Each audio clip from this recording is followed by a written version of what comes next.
Pali research इन्स्टिट्यूटचे आमचे धम्मबंधू अरविंद भंडारे साहेब आणि आमचे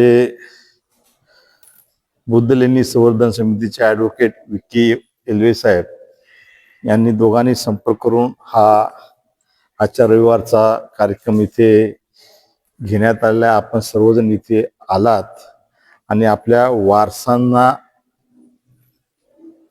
आपल्या नजरेत पाहतायत.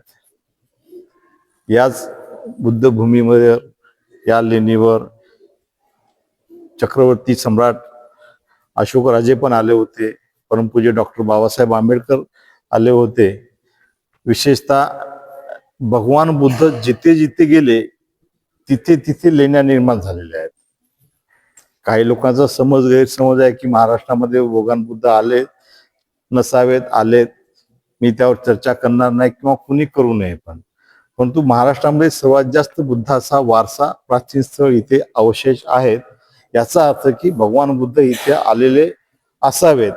आणि मुंबईच्या आजच्या इतिहासामध्ये ज्या मुंबईचा विकास आपण बघतोय, ज्या बिल्डिंग बघतोय, त्या बिल्डिंगला वापरलेला दगड म्हणतात, तो इतिहासाच्या नोंदीमध्ये आपल्या पडणच्या लेणीचा दगड म्हणून नोंदवलेला जात आहे. याचा अर्थ की सर्वात जुना वारसा बुद्ध लेण्यांचा होता आणि पडणच्या लेणीला भगवान बुद्धांनी भेट दिली होती. मला बाकीच्या विषयावर न बोलता आपण या लेणीत आलात त्याबद्दल आपलं सर्वांचं मनपूर्वक आभार व्यक्त करतो. आपल्याला वर्षाच्या निमित्तानं सदिच्छा व्यक्त करतो. आणि माझे स्नेही अरविंद भंडारे आणि विक्की एल्वे यांचं पण मी आभार व्यक्त करतो. विशेषतः कन्नमवार नगर इथून आयुष्यमान राजेश जयवंत गायकवाड यांचा जो मोठा बौद्धजन सेवा संघ आहे, तिथे त्यांचं एक विहार आहे, तिथून सुद्धा इथे त्यांनी बस आणलेली आहे. ते अनेक वेगवेगळ्या संघटनांमध्ये कार्य करतात, जसे की मैत्री सेवा संघ किंवा भारतीय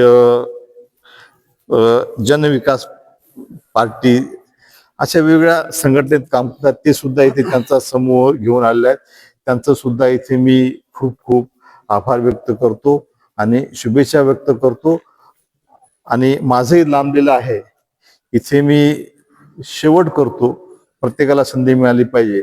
तर मी आमचे स्नेही आयुष्यमान भंडारे साहेब यांना सूचना करतो की आपण कमीत कमी वेळात जास्तीत जास्त बुद्धाचा वारसा आणि प्राचीन माहिती द्यावी, लोकांना पुन्हा एकदा एनर्जेटिक करावं. धन्यवाद. भंडारे साहेब, जय भीम. जय भीम. नमो बुद्धाय. आपण आता लेणी क्रमांक 3 मध्ये आहोत. मगाशी मी तुम्हाला सर्वांना माहिती दिली की या लेण्यांचा काळ कोणता आहे, या लेण्या कोणी खोदलेल्या आहेत किंवा करविलेल्या आहेत, आणि या लेण्या कशा पद्धतीने केल्या जातात. तुम्ही पाहताय महाराष्ट्रामध्ये, संपूर्ण भारतामध्ये जेवढ्या लेण्या आहेत त्यामधल्या सर्वात जास्त लेण्या या महाराष्ट्रामध्ये सापडतात. समजा भारतामध्ये आतापर्यंत 1200 लेण्या सापडलेल्या आहेत, तर त्यामधल्या 1000 लेण्या ह्या एकट्या महाराष्ट्रामध्ये. त्याचं प्रमुख कारण काय? महाराष्ट्रामध्ये इतक्या जास्त लेण्या असण्याचं कारण, हा जो खडक तुम्हाला दिसतोय, हा खडक, हा दगड, हा कुठला दगड आहे? बेसाल्ट आहे. आणि ह्या बेसाल्ट दगडामध्ये, एकाच दगडामध्ये या लेण्या खोदणे शक्य होतं. त्यामुळे महाराष्ट्रामध्ये जास्तीत जास्त लेण्या आहे. आणि महाराष्ट्रामधले जितके व्यापारी मार्ग आहेत, प्राचीन व्यापारी मार्ग आहेत, त्या व्यापारी मार्गांवरती जास्त लेण्या आहेत. का लेण्या आहेत व्यापारी मार्गांवरती?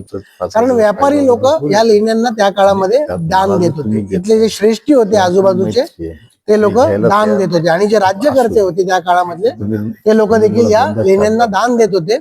काही गावं इथे त्यांना दान म्हणून, बक्षीस म्हणून दिलं जात असत. कशासाठी? तर या लेण्यांची डागडुजी त्या पैशातून करता येऊ शकत असेल, किंवा इथे जे विद्यार्थी शिकत असत, हे विद्यापीठ होतं फार मोठं, त्या लोकांना फायनान्स किंवा त्यांची व्यवस्था होऊ शकेल यासाठी काही गावं आजूबाजूची दान दिली जाऊ शकत, दान म्हणून त्यातून उत्पन्न मिळत असेल. आता तुम्ही पाहत असाल की ही जी लेणी आहे, लेणी क्रमांक 3, ही काय आहे? हे चैत्यगृह आहे. का चैत्यगृह आहे? कारण ह्याच्यामध्ये काय आहे? चैत्य आहे. चैत्यगृह म्हणजे चैत्याचं घर किंवा स्तूपाचं घर, म्हणजेच ध्यान साधना करण्याचं ठिकाण. इथे काय होत असत? ध्यान साधना होत असत. तुम्ही जर सगळ्या ठिकाणी पाहिलं तर हे जे चैत्यगृह असतात ते प्रत्येक ठिकाणी तुम्ही जर गेलात लेण्यांवरती तर एका ठराविक उंचीवर एका ठराविक अंतरावरती ह्या चैत्यगृह असतात. कशासाठी? जेव्हा सूर्य निघतो, जेव्हा सूर्याची किरण बाहेर पडतात, तेव्हा ही जी तुम्हाला गवाक्ष दिसत आहे, ही जी खिडकी दिसत आहे, या खिडकीतून जो प्रकाश येतोय तो कशावरती पडतोय? चैत्यावरती पडतोय. आणि चैत्यावरती पडल्यानंतर तो काय होतोय?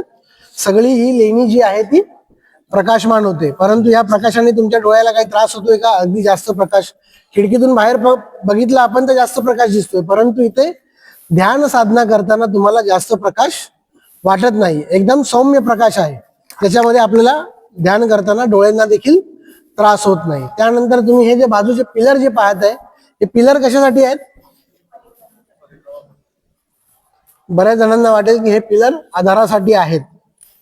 पहिल्या ह्याच्यामध्ये असं वाटतं आपल्याला की ते आधारासाठी आहेत, तर ते आधारासाठी नाही आहेत, तर ह्या चैत्यापासून परिक्रमा पथ वेगळा करण्यासाठी हे पिलर्स उभे केलेले आहेत.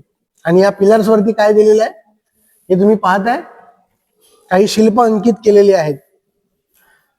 तर अशा प्रकारे चैत्यगृहाची रचना केलेली असते. आणि हे चैत्यगृह देखील एका खडकामध्ये खोदलेलं आहे. लेणी कशी खोदतात? आपण जेव्हा घर बनवतो तेव्हा कसं बनवतो? प्रथम पाया बनवतो है ना, त्यानंतर वरती जाते लेणी. हे घर आपलं वरती वरती त्याचे मजले वाढत जातात. परंतु लेणी कशी बनते? लेणी प्रथम वरून खोदत खाली यावी लागते.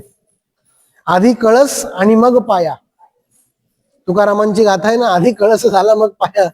तसा लेणीचा हा प्रकार आहे. आधी पहिला कळस खोदावा लागतो, वरून ती लेणी खोदत खोदत खाली आणावी लागते. तर त्या काळामध्ये ही लेणी खोदणारे जे कारागीर होते, त्याला चपडक असं म्हणत असेल, तर त्यांनी किती मेहनत केली असेल किंवा ते किती निष्णात असतील या कामामध्ये.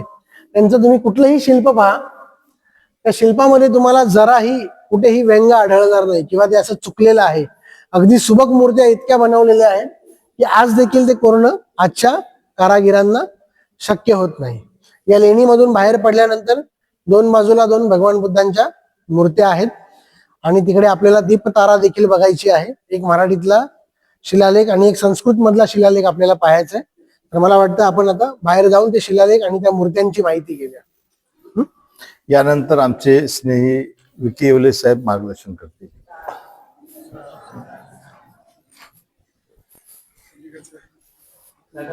हा जो स्तूप दिसतोय तुम्हाला, तर ज्या वेळेला हिनयान काल होता त्यावेळेला मूर्तीची स्थापना झाली नव्हती. त्यावेळेला बुद्ध रूप म्हणून स्तूप, दारोबा असं समजलं जायचं आणि बुद्ध रूप म्हणून यांची पूजा केली जात होती. आपण कुठे आहोत? तर हा जो खालचा भाग आहे, बेस आहे, आणि वरती भाग जो आहे तर नाही आहे, ती छत्रावली आहे. तर अशा प्रकारे हेरार्की आहे या स्तूपाची. आपण पुढे ती सविस्तर पाहू. त्याच्यानंतर हे जे तुम्हाला खड्डे दिसत आहेत, या ग्रुपमध्ये कोण घेऊ? म्हातारा माणूस दिसत आहेत.